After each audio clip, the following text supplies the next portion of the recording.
નમસ્કાર દોસ્તો, હું જીગર પરમાર આપ લોકોનું હાર્દિક સ્વાગત કરું છું સર્વજ્યોતિ ટેકનિકલ એકેડમીમાં. દોસ્તો, ગયા લેક્ચરમાં આપણે ફંડામેન્ટલ ડેવિએશનની વાત કરી હતી. લેક્ચર નંબર 4 જે લિમિટ ફિટ ટોલરન્સ સિરીઝ છે આપણી, એનો 4th લેક્ચર હતો. હવે આ લેક્ચરમાં આપણે વાત કરીએ છીએ, દેખો ફિટની વાત કરવાની છે આપણે કે ફિટ શું હોય છે.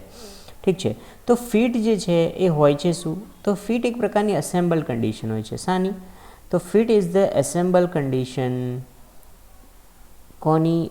હોલ અને શાફ્ટની. તો હોલ અને શાફ્ટ, તો હોલ અને શાફ્ટની જે એસેમ્બલ કન્ડિશન હોય છે અને આપણે ફિટ કહીએ છીએ. ઇટ મીન્સ જ્યારે હોલ અને શાફ્ટ જે છે એની એસેમ્બલી કરવામાં આવે છે, જ્યારે આપણે ટર્મિનોલોજીમાં જોયું હતું, પછી લાસ્ટ લેક્ચરમાં પણ ફંડામેન્ટલ ડેવિએશનમાં પણ આપણે હોલ અને શાફ્ટની એસેમ્બલી કરીને મેં દર્શાવી હતી. તો તેની અંદર જે ફિટ જે છે એ જુદા જુદા પ્રકારની 3 ફિટ એની અંદર પોસિબલ છે. 3 ફિટ જે છે એ એકચ્યુઅલમાં બનતી હોય છે. પહેલા પ્રકારની જે ફિટ છે જે ક્લિયરન્સ ફિટ,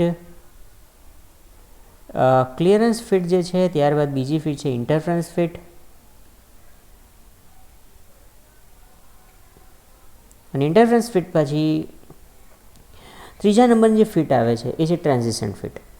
ઠીક છે, તો ટ્રાન્ઝિશન ફિટ અને જે ક્લિયરન્સ ફિટ અને ઇન્ટરફરન્સ ફિટ, આ 3 પ્રકારની ફિટ જે છે એ 3 પ્રકારની ફિટ એ હોલ અને શાફ્ટની એસેમ્બલી કરીએ છીએ અને એના જે ટોલરન્સ છે એના ઉપરથી એની સાઇઝ જે રીતની હોય એના ઉપરથી 3 પ્રકારની ફિટ ઉદ્ભવે છે.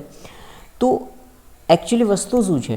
ઠીક છે, તો સૌથી પહેલાં આપણે વાત કરીએ, અત્યારે આપણે જોઈએ છીએ ક્લિયરન્સ ફિટ અને ત્યારબાદ આપણે જોઈશું ઇન્ટરફરન્સ ફિટ. ઠીક છે, તો ક્લિયરન્સ ફિટ જે છે એ છે શું? દેખો, શાફ્ટ અને હોલ છે એની આપણે એસેમ્બલી કરીએ અથવા હોલ અથવા શાફ્ટની એસેમ્બલી કરતા હોઈએ છીએ. તો એ બંનેની એસેમ્બલી જ્યારે આપણે કરીએ છીએ તો એ બંનેની વચ્ચે એસેમ્બલી કર્યા પછી જો ક્લિયરન્સ રહી જાય, થોડો ઘણો ક્લિયરન્સ રહી જતો હોય છે, તો એને ક્લિયરન્સ ફિટ કહેવામાં આવે છે. એ બંને વચ્ચે જે ફિટ છે, જે એસેમ્બલી છે બંનેની, કેવી છે? ક્લિયરન્સ ફિટ છે. હવે એકચ્યુઅલી હું તમને એક ઉદાહરણ આપું કે જે સિલિન્ડર અને પિસ્ટન, સિલિન્ડર એન્ડ પિસ્ટન. તો સિલિન્ડરની અંદર પિસ્ટન જે છે શું થતો હોય છે? રેસિપ્રોકેટ થતો હોય છે. તો સિલિન્ડર અને પિસ્ટન એ બંનેની વચ્ચે જો ક્લિયરન્સ નહીં હોય તો પિસ્ટન જે સિલિન્ડરની અંદર શું થઈ જશે? ફસાઈ જાય છે. બટ સિલિન્ડર જે છે એની સાઇઝ અને પિસ્ટનની સાઇઝને એવી રીતે સેટ કરવામાં આવે છે જેથી કરીને પિસ્ટન સિલિન્ડરની અંદર આરામથી રેસિપ્રોકેટ થતો હોય છે, અને પિસ્ટન સિલિન્ડરની અંદર આરામથી રેસિપ્રોકેટ થતો હોય છે. એટલા માટે આ જે ફિટ છે, આ બંને વચ્ચે જે ફિટ છે એને ક્લિયરન્સ ફિટ કહેવામાં આવે છે. તો એ શું છે? એક પ્રકારની ક્લિયરન્સ ફિટ છે. તો આ એક ઉદાહરણ છે. ઘણીવાર ક્વેશ્ચનમાં આવે છે કે સિલિન્ડર એન્ડ પિસ્ટન, તો એ કયું શાનું ઉદાહરણ છે? કઈ ફિટનું ઉદાહરણ છે? ક્લિયરન્સ ફિટનું ઉદાહરણ છે.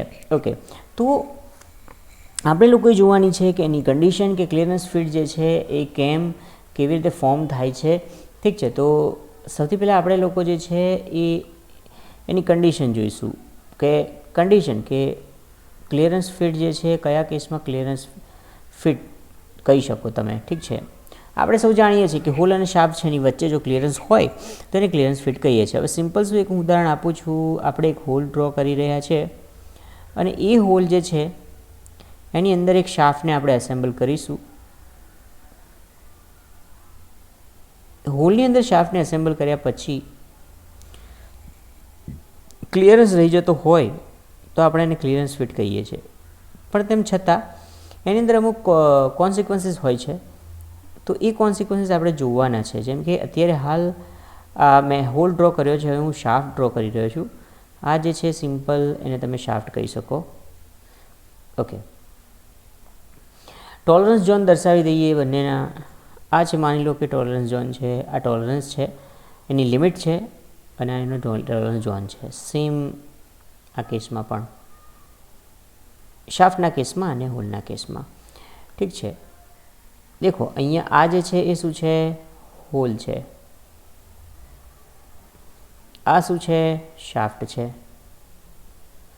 ઠીક છે, તો હોલની અંદર શાફ્ટ છે એની એસેમ્બલી થયેલ છે. અહીંયા આપણે 0 એટલે કે ડેટમ લાઇન દર્શાવવાની છે. માની લો આ જે છે એ 0 લાઇન અથવા ઘણી વખત ડેટમ લાઇન કહીએ છીએ આપણે. ઠીક છે, અથવા આપણે લોકો એને બેઝિક સાઇઝ પણ કહીએ છીએ. ઠીક છે, તો મહત્ત્વની વાત શું છે? આપણે જોવાનું છે ક્લિયરન્સ ફિટ. તો ક્લિયરન્સ ફિટ જે છે ક્યારે થશે અથવા ક્યારે ઉદ્ભવશે? માની લો કે હોલ છે, હોલની જે સાઇઝ છે એ છે 25, પ્લસમાં 0.02થી પ્લસમાં 0.04. શાફ્ટ છે, માની લો શાફ્ટ છે એની સાઇઝ છે ડાયામીટર 25 એન્ડ માઇનસમાં 0.02થી માંડીને માઇનસમાં 0.05. ઠીક છે, તો હોલની સાઇઝ શું થઈ જશે 25.02થી માંડીને 25.04. ઠીક છે, અને અહીંયા શું થઈ જશે 24.95થી માંડીને 24.98.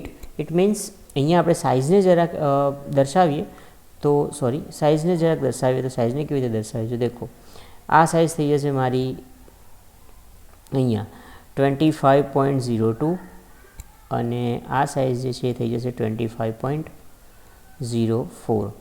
સેમ અહીંયા શું સાઇઝ થઈ જશે? આ થઈ જશે 24.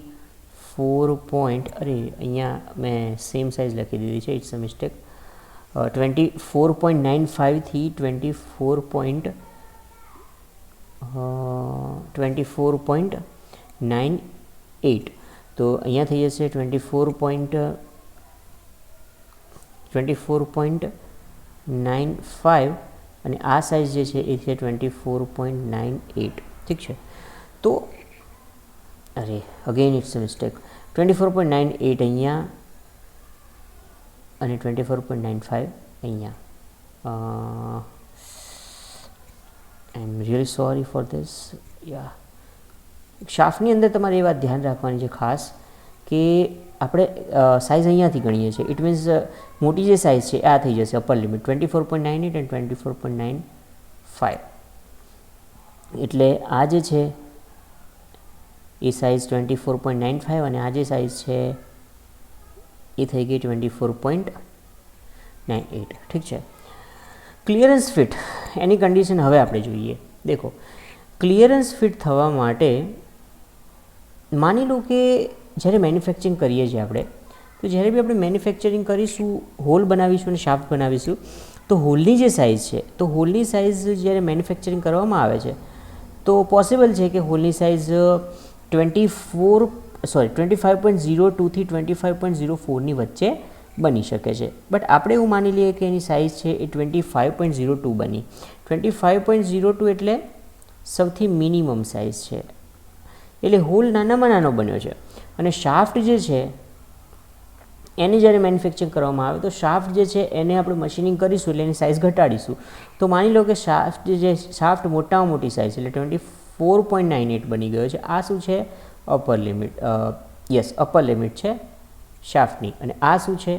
લોઅર લિમિટ છે હોલની. ઠીક છે, આપણે લોજિક એ લગાડવાનું છે કે માની લો કે હોલ નાનામાં નાનો છે અને શાફ્ટ મોટામાં મોટો છે, અને આ રીતનો જે શાફ્ટ છે, હોલ છે જેનો સાઇઝ નાનામાં નાની છે અને હોલ છે કે જેની સાઇઝ મોટામાં મોટી છે, આ બંનેની અસેમ્બલી આપણે કરીએ અને તેમ છતાં જો એની વચ્ચે ક્લિયરન્સ બચી જતો હોય છે તો ત્યારે ક્લિયરન્સ ફિટ ઉદ્ભવે છે. તો બીજી ભાષામાં હું કહું કે લોઅર લિમિટ ઓફ હોલની જે લોઅર લિમિટ છે એ વધારે હોય, it is greater than the upper limit of શાફ્ટની જે અપર લિમિટ છે એની કરતાં પણ જો વધારે હોય તો તેવા કેસમાં આપણી જે ક્લિયરન્સ ફિટ છે એ ઉદ્ભવે છે. તો અહીંયા આ કન્ડિશન ખૂબ જ ઇમ્પોર્ટન્ટ છે, તમારે યાદ રાખવાની છે કે જે હોલ છે, હોલની જે અપર લિમિટ છે, હોલની જે લોઅર લિમિટ છે એ શાફ્ટની અપર લિમિટ કરતાં પણ વધારે હોવી જોઈએ, તો જ ક્લિયરન્સ ફિટ થશે, નહીંતર ક્લિયરન્સ ફિટ નહીં ઉદ્ભવે. ઠીક છે, તો આ એક કન્ડિશન છે જે ક્લિયરન્સ ફિટ બનવા માટે જરૂરી હતી. હવે આગળ વધીએ આપણે અને હવે આપણે જોઈશું કે મેક્સિમમ ક્લિયરન્સ અને મિનિમમ ક્લિયરન્સ કેવી રીતે ફાઇન્ડ કરવો. ઠીક છે, તો ફટાફટ આપણે હોલ ડ્રો કરવો પડશે એને દર્શાવવા માટે. એનો ઝોન છે, એની અંદર મારે શાફ્ટ દર્શાવવો પડશે. બીંગ ક્વિક,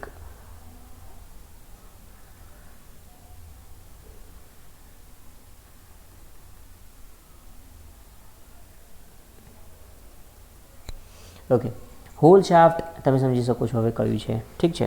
તો મહત્ત્વની વસ્તુ એ છે કે મેક્સિમમ ક્લિયરન્સ જે છે તે અને મિનિમમ ક્લિયરન્સ જે છે એને આપણે કેવી રીતે ફાઇન્ડ કરીશું, ઠીક છે. તો માની લો કે શાફ્ટ છે, આ શાફ્ટ છે એ મારો સૌથી નાનામાં નાનો બનાવ્યો મેં શાફ્ટ જે છે એને મેં સૌથી નાનામાં નાની સાઇઝનો બનાવી નાખ્યો અને હોલને સૌથી મોટી સાઇઝનો બનાવી નાખ્યો. તો આ બંને વચ્ચે જે જગ્યા બચી આ સૌથી મેક્સિમમ ક્લિયરન્સ થઈ ગયો. This is what maximum clearance, ઠીક છે. હવે જ્યારે હું મેન્યુફેક્ચરિંગ કરું છું તો હું શાફ્ટને જે એની અપર લિમિટ હતી અપર લિમિટ સુધી જ રાખું છું, એટલે કે 24.98 સુધી રાખું છું, અને હોલ જે છે ને એની લોઅર લિમિટ સુધી રાખું છું. તો આ બંને વચ્ચે જે ક્લિયરન્સ બચશે એને કહેવામાં આવે છે મિનિમમ ક્લિયરન્સ. તો મેક્સિમમ ક્લિયરન્સ જે છે એનું ઇક્વેશન શું આવી જશે કે મેક્સિમમ ક્લિયરન્સ ઇઝ વોટ, તો મેક્સિમમ ક્લિયરન્સ એટલે કે અપર લિમિટ ઓફ હોલની આ upper limit minus lower limit of shaft. આપણે લોકોએ જે ક્લિયરન્સ ફાઇન્ડ કરવાનો છે, માની લઈએ કે આપણી જોડે ક્વેશ્ચનના ફોર્મમાં તમને આવી શકે છે અથવા ઇક્વેશનના ફોર્મમાં આવી શકે છે કે મેક્સિમમ ક્લિયરન્સ અને મિનિમમ ક્લિયરન્સ. એનું ઇક્વેશન હું ત્યારે લખવા જઈ રહ્યો છું કે મેક્સિમમ ક્લિયરન્સ શું થશે. હવે મેક્સિમમ ક્લિયરન્સનું ઇક્વેશન તમારે યાદ નથી રાખવાનું. તમારે લોકોએ મેક્સિમમ ક્લિયરન્સ અગર ફાઇન્ડ કરવાનું થાય છે તો આ ફિગર ઉપરથી તમે આ ઇક્વેશનને ઇવેલ્યુએટ કરી શકવા જોઈએ. એટલી અન્ડરસ્ટેન્ડિંગ તમારે કેળવવાની છે, ઠીક છે. તો મેક્સિમમ ક્લિયરન્સ શું થશે? હવે એક વસ્તુ સિમ્પલી અગર વિચારીએ કે મેક્સિમમ ક્લિયરન્સ કેટલો થવો જોઈએ. માની લો કે આ હોલ છે એ હોલ મેં સૌથી મોટી સાઇઝનો બનાવ્યો. ઇટ મીન્સ સપોઝ આપણે જે પ્રીવિયસમાં હું તમને બતાવું એની મેક્સિમમ સાઇઝ કેટલી હતી. હોલ જે છે 25.04 અને શાફ્ટ જે છે એ કેટલો હતો 24.98. તો હોલ જે છે એ મેં તમને દર્શાવું કે 25.04 જે છે એ હોલની મોટી સાઇઝ હતી અને 25.02 એ હોલની મિનિમમ સાઇઝ હતી. શાફ્ટની વાત કરીએ, શાફ્ટ જે છે 24.95 થી 24.98 આ બંનેની વચ્ચે આઈ થિંક હતો, ઠીક છે. તો આપણે એવું માનીએ કે જ્યારે હું શાફ્ટને હોલને મેન્યુફેક્ચર કરું છું, બનાવું છું, તો મારે મેક્સિમમ ક્લિયરન્સ ફાઇન્ડ કરવો છે. તો એના માટે જ્યારે મેં હોલને બનાવ્યો તો હોલ એની અપર લિમિટ સુધી બની ગયો છે, ઠીક છે, એટલે કે 25.04 છે. અને શાફ્ટ જે છે, શાફ્ટને મેં જ્યારે બનાવું છું શાફ્ટ મિનિમમ સાઇઝમાં બન્યો છે. ઇટ મીન્સ શાફ્ટ એની લોઅર લિમિટમાં બન્યો છે 24.95. તો જ્યારે હું એની બંનેની વચ્ચે મેક્સિમમ ક્લિયરન્સ ફાઇન્ડ કરીશ તો મેક્સિમમ ક્લિયરન્સ કેટલો થઈ જશે 24.04 and minus 25.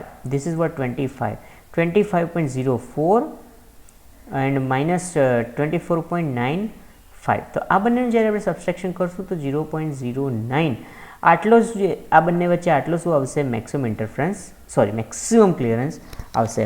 જ્યારે આપણે મિનિમમ ક્લિયરન્સની વાત કરીએ છીએ તો હવે દિમાગથી આપણે જ્યારે વિચારીએ કે શાફ્ટ સપોઝ કરો કે શાફ્ટ હોલ ઓછામાં ઓછી સાઇઝનો બની ગયો છે, એટલે આ જે હોલ છે એ હોલ એની મિનિમમ સાઇઝનો બનાવ્યો છે મેં, એટલે કે 25.02 બનાવ્યો છે. શાફ્ટ જે છે મેક્સિમમ સાઇઝનો બનાવે છે, શાફ્ટ મેક્સિમમ સાઇઝ એટલે 24.98 સુધી બની ગયો છે. શાફ્ટ જે છે એ એની અપર લિમિટ, આ જે એની અપર લિમિટ છે ત્યાં સુધી બન્યો છે, અને હોલ જે છે હોલ એની આ લોઅર લિમિટ સુધી બન્યો છે. તો એના કેસમાં જે મિનિમમ ક્લિયરન્સના કેસમાં ઇક્વેશન કઈ રીતે ફોર્મ થશે, મિનિમમ ક્લિયરન્સ જે છે એના કેસમાં એનું જે ઇક્વેશન છે એને આપણે ફોર્મ કરીએ છીએ. દેખો શું આવશે, આ શું છે, હોલની કેવી લિમિટ છે આ, તો હોલ માટે આ જે લિમિટ છે અહીંયાથી વચ્ચે સપોઝ કરો કોઈ ડેટમ લાઈન હશે તો અહીંયાથી આ હોલની કેવી લિમિટ થઈ ગઈ લોઅર લિમિટ, અને પછી શું આવશે હોલની અપર લિમિટ. તો હોલની lower limit of hole minus અને આ જે શાફ્ટ ક્યાં સુધી બન્યો છે અહીંયા સુધી, તો આ કઈ લિમિટ છે અપર લિમિટ છે, તો અપર લિમિટ ઓફ શાફ્ટ. તો શાફ્ટની અપર લિમિટ અને હોલની લોઅર લિમિટ બંનેનો યુઝ થાય છે. ઇક્વેશન તમારે ગોખવાનું નથી અને સમજવાનું છે કે આપણે શું છે મિનિમમ ક્લિયરન્સ એટલે એ બંને વચ્ચે મિનિમમ વેલ્યુ ક્યારે થશે ક્લિયરન્સની, તો ક્લિયરન્સની મિનિમમ વેલ્યુ ત્યારે જ થશે કે જ્યારે શાફ્ટ જે છે એ આપણે સૌથી શાફ્ટ જે છે એ આપણે સૌથી હાયર સાઇઝમાં બનાવી નાખ્યો છે અને હોલ છે એને સૌથી આપણે લોઅર સાઇઝમાં બનાવે છે. તો એટલા માટે શું થઈ જશે, મિનિમમ ક્લિયરન્સ ત્યાં આપણને મળશે. એનું ઇક્વેશન જે છે તમે અહીંયા જોઈ શકો છો, lower limit of hole minus upper limit of shaft. તો જ્યારે આ રીતે સબસ્ટ્રેક્શન કરીશું તો આપણને એનું વેલ્યુ મળી જશે. અહીંયા આપણે આપણા કેસમાં જોઈએ તો લોઅર લિમિટ ઓફ હોલની લોઅર લિમિટ શું છે, હોલની લોઅર લિમિટ 25.02. તો 25.02 minus 24.98 and this will give us what, 0.04. and what is this 0.04? 0.04 mm is what, minimum clearance. okay, તો મિનિમમ ક્લિયરન્સની વેલ્યુ જે છે 0.04 છે અને મેક્સિમમ ક્લિયરન્સની વેલ્યુ જે છે 0.09 છે. આ જ પ્રકારના ન્યુમેરિકલ્સ તમને ક્વેશ્ચનમાં પૂછાશે, જેમાં કોઈ જ કેલ્ક્યુલેટરની જરૂર નથી, બટ તેમ છતાં દિમાગથી અને કન્સેપ્ચ્યુઅલી તમારે આ ટાઈપના ક્વેશ્ચન્સને સોલ્વ કરવાના હોય છે. અને જો તમે આ રીતના ક્વેશ્ચનને સોલ્વ કરી શકશો તો ઇઝીલી તમે ગેટ, એન્જિનિયરિંગ સર્વિસ કે પછી PSU છે કે પછી આ ટાઈપની કોઈ GPSCની એક્ઝામ છે જેની અંદર પણ આ ટાઈપના જ ક્વેશ્ચન આવતા હોય છે, જેને ઇઝીલી તમે સોલ્વ કરી શકશો. બટ એના માટે તમારે આ જે ફિટ છે એને કઈ રીતનું એની કન્ડિશન છે એ અને ફિટ કેવી રીતે ઉદ્ભવે છે અને એના જે લિમિટ્સ છે એને સમજવું જરૂરી છે. એક વખત તમને સમજાઈ ગયું પછી તમે કોઈપણ ક્વેશ્ચનને આરામથી સોલ્વ કરી શકો છો. ઠીક છે, તો આજ માટે બસ આટલું જ. મળીએ નેક્સ્ટ લેક્ચરમાં આપણે ઇન્ટરફરન્સ ફિટ સાથે. તો ત્યાં સુધી તમે લોકો પ્રિપેરેશન કરતા રહો. તો જો તમને કોઈ ડાઉટ હોય આજના સેશનમાં તો તમે લોકો કમેન્ટ કરી શકો છો અને તો તમે લોકો પ્રિપેરેશન કરતા રહો. મળીએ નેક્સ્ટ લેક્ચરમાં. જય હિન્દ, જય Bharat. Thank you so much.